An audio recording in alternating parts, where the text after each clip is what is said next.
So I wanted to come and just address this message that I received from, as you can see, Deborah Nichols on Instagram a little while back.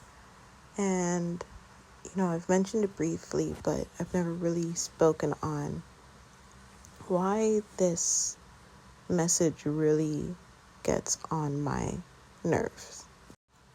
So this message reads, "How about you stop with the fakeness and get real? John 16 brought me the comforter. You know the words. Use the words correctly. Through the spirit of truth, my mind is refreshed daily. Use your real name." First of all, I don't know this woman. I've never met this woman a day in my life. I have no clue who she is. So it's really interesting to me how she tells me to stop with the fakeness and get real and to use my real name, as if she knows me better than I know myself. So that in itself is really interesting. Using scripture, John 16, and the comforter and the spirit of truth, and negating the words of the person who even taught you John 16 is wild to me.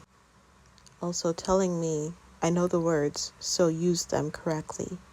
I can talk scripture all day long if that's what you want me to do. If you want to go there with me, we can talk scripture all day long, and I will show you in a billion different ways how you are wrong. This statement alone proves to me that you know nothing of scripture. Not only do you know nothing of scripture, nor do you trust in the words of the person who brought you to scripture.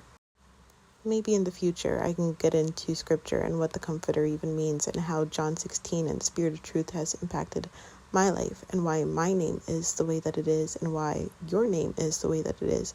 But we already know the truth because the spirit of truth already told you.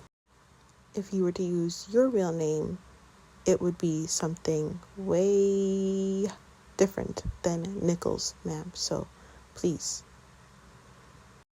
And then this lady goes on to say, "No, child, you are following my page. I was showing you God's love. I will answer legit questions about knowing God's holy redemption. Names are given of God. How can a person full of hate show me God's love? How can a descendant of the same people who genocided and continue to genocide show me the truth about God's redemption?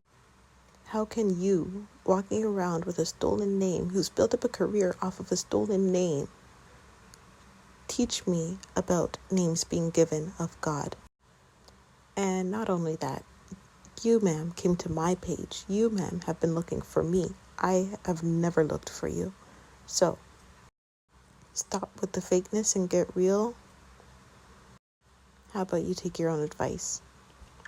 I'm just going to end this video by saying, this is my grandfather. I just found out about him a couple years ago. I never lived my life knowing who my grandfather was. I've always had a maternal last name, and there's nothing wrong with that. My maternal last name, my grandfather's last name, is still significant to me. But beyond that, the man who chose me to be his wife is even more significant to me.